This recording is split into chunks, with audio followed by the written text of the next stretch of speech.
You didn't want to go with the backdrop of the all sorts? Do you have a favourite? Oh, type of licorice? Yeah. I really, I do like the raspberry chocolate logs, but also the twists would be mine. Would you call yourself a licorice person? Would I call myself a licorice? Surprisingly, no. It is the hardest one to make, though, for what it's worth. All right, thanks everyone for joining us here today. This is an opportunity, as I do on a Thursday, to get out and make some visits outside of Wellington and outside the usual throes of Parliament.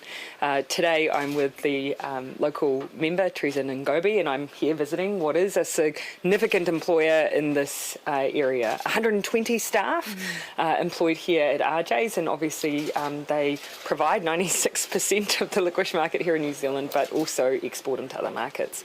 But also an opportunity, every time I come into a region to ask the local MP what it is that they would really like me to do. And on Teresa's advice, we spent a bit of time, the local marae this morning, meeting with particularly young people from the local kura, and having a bit of a Q&A with them, but also acknowledging the community here who has worked so hard in response to COVID-19. So, general regional visit today.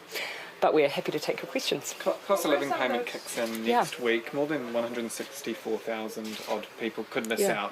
What's your message to them? Because their bank details, what's your message to them? Over 2 million New Zealanders are eligible for the cost of living payment. Anyone who is earning $70,000 or less, and we're wanting to ensure that all of those who are eligible are receiving it.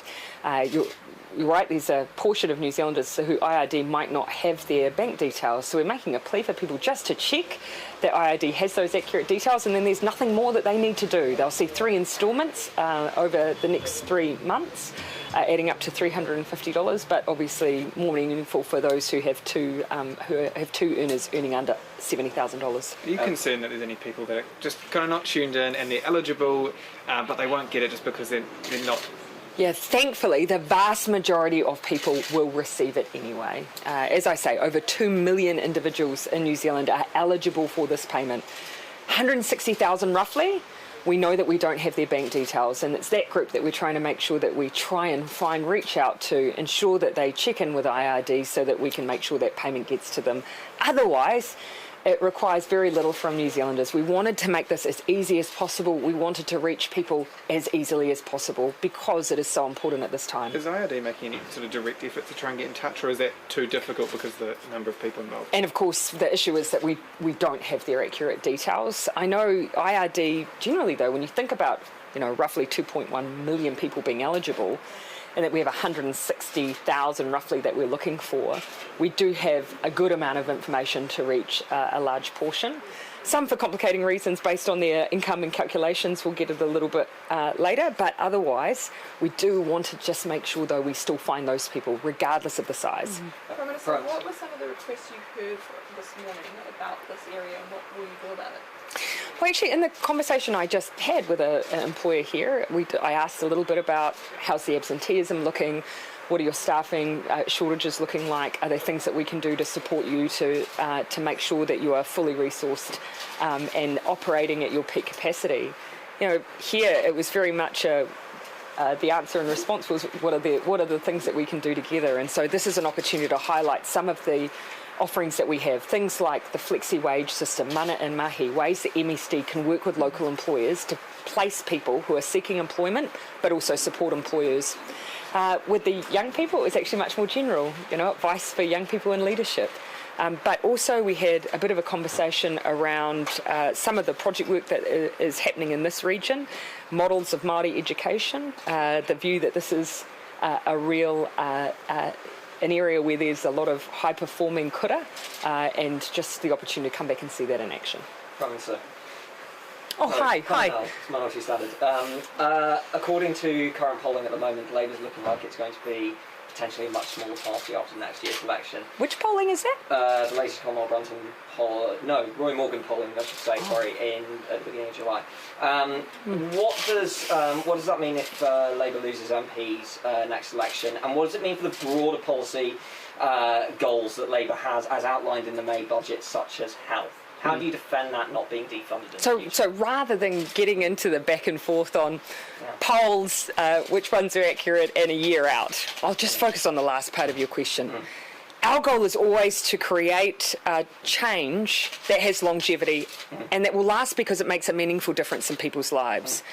We are absolutely clear that the reform agenda around health is a long-term program of work, but it is desperately needed.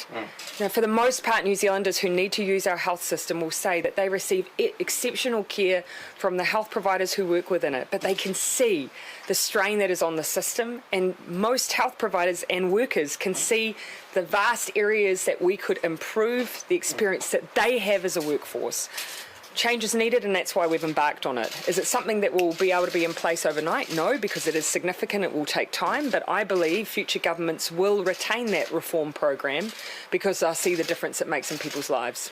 When it comes to, I remember last week at the local government conference, you mentioned about how much tougher and more dangerous it is and sometimes there are more safety concerns now for people who are running for public office. Oh, yeah. And that it's tough to be a public official. Yep. We're coming into the local elections, particularly for this area where there are going to be locals who are running and wanting to make change in their community.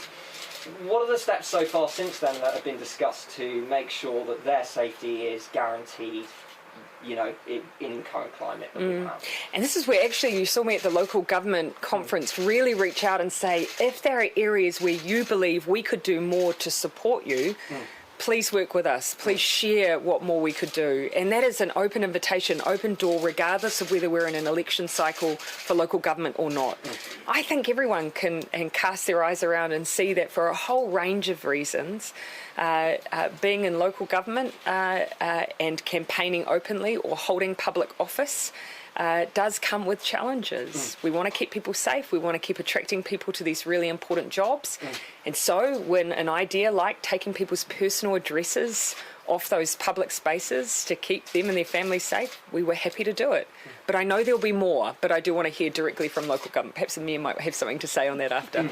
TVNZ's head of news has resigned, and the review into recruitment processes has found key presenter roles that there's no apt recruitment process around that. Was there a failure of a duty of care when it came to the Kamala Santa Maria situation? This is a situation where, look, as a government, we have an expectation that, of course, TVNZ is operating in a way that you would expect in a modern environment, that they have appropriate recruitment processes, that they're, of course, mindful of the well-being of their staff.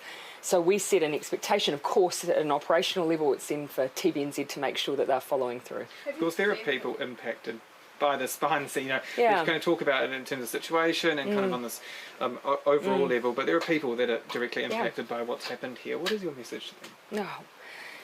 No, I have the same view for TVNZ that I do any workplace in New Zealand. What makes a big difference to our people is their well-being and the place where they spend the majority, often, of their time, their workplace. So our expectation with TVNZ, I'd say, is no different to anywhere else, that we provide safe, healthy working environments and that you have processes to support that.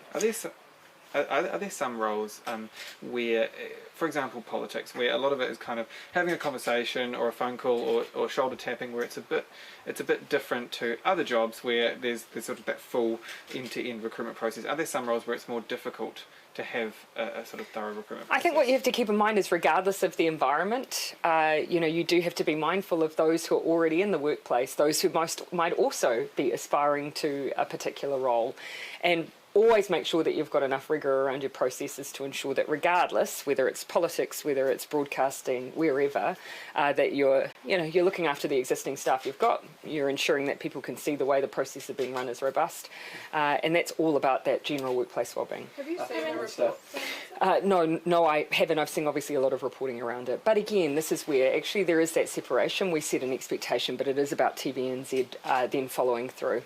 Prime Minister. Yeah. We had in Levin, Horowhenua district, quite a severe storm that came through quite a few months ago and actually passed quite close to the MP's office.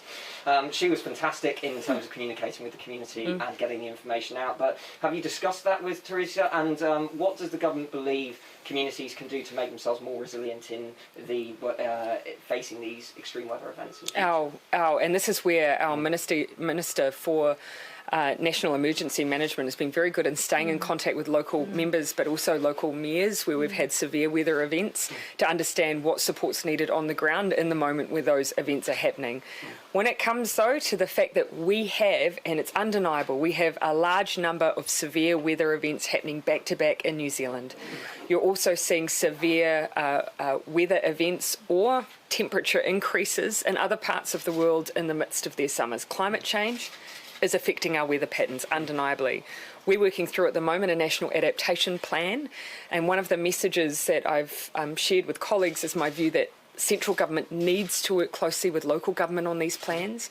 We need to work closely with private insurers to make sure that through our planning laws and through district plans and the like, that we are getting ahead of some of the difficult decisions that will need to be made to ensure our infrastructure is resilient in the future, and that we don't have those crucial decisions made at the point that someone is unable to get insurance anymore. It is a big piece of work, but I think collaboratively we will get there. Samoa next week. Okay, I'll go here and then I might just finish over there. Thank you. Yeah, sure. Samoa next week. How significant is that visit, especially in a bipartisan context? Both you and the opposition leader are going. How significant is that trip? A, that it's bipartisan, and B, that we're there on the ground. The bipartisan nature of the trip for me is fundamental. We've had 60 years of friendship with Samoa, formalised through the Treaty of Friendship. But, of course, at the time it was signed by a then national government. And at different points in our relationship, we will have different parties in charge. What needs to endure is the work that we do together, the way we collaborate as nations, and the relationship that we have. It is an important anniversary, but it's equally important that we're all there to acknowledge it. Yeah. Yes? Also on Samoa, Prime Minister, just what is the purpose of your trip there and what do you hope to achieve? We of course acknowledged the 50th. It was a significant milestone, but on the recent visit, Prime Minister Fiame came and said, well, now that we've reached our 60th, we'd also like to mark that, and it's particularly historic for her, given, of course, the family link to that first signing 60 years ago. So that's another layer to this particular anniversary. But as I say, we've acknowledged these milestones in the past. It felt appropriate to acknowledge this one in a similar way that you've seen parliamentarians do so. We'll be taking a delegation. It's not just myself. There's other members of parliament, other party leaders, NGOs, and those who have strong relationships based in New Zealand but with Samoa will also be accompanying us on this visit. It's a bit quick. We're leaving on Monday mid-morning, back on Tuesday, but still enough time, I think, to meaningfully acknowledge Samoa's border reopening and the 60th. Just the film festival was open tonight, starting with the premiere of the film Nuru, which deals with the police raids into Hawaii in 2007. Obviously there's been apologies from the Crown and from police, but many Tūhoe whānau saying that there is still a lot of trauma in there. So do you, as Prime Minister of the Labour government, feel that there is more to be done to help those whānau, and what sort of responsibility do you have to do that? I think that there's going to be many ways in which we continue to confront our past and sometimes our more recent events in our history. And storytelling and the sharing of that history and the learning from it will be one of them. And I think it's important that we don't shy away from those opportunities, whether they come through film, whether they come through face-to-face dialogue. But I think for us as the government, it will always come down to community sharing with us where they believe things still need to be addressed or are unspoken. And just on the RSA launching a program to better support military personnel transition to civilian life recently, how important is that specifically for Māori? Incredibly important. We know, of course, that a large number of Māori serve in our defence forces and therefore will make up a large portion of our veterans. What this work has shown us, we identified in 2019, I believe, that veterans were experiencing particular, in some cases, ongoing mental health needs as a result of often being in very difficult areas of service, and that we needed specific ways of addressing that. Now we have identified what needs to be done and the challenges on us to work alongside those in our mental health and wellbeing communities in the health sector to address those needs across all our populations, including for our Māori veterans. Kia ora. Thank you. Yeah. Thanks, everyone. No one wants the mayor or the grape? No. It's the least that I'd offer. It's campaign time for us.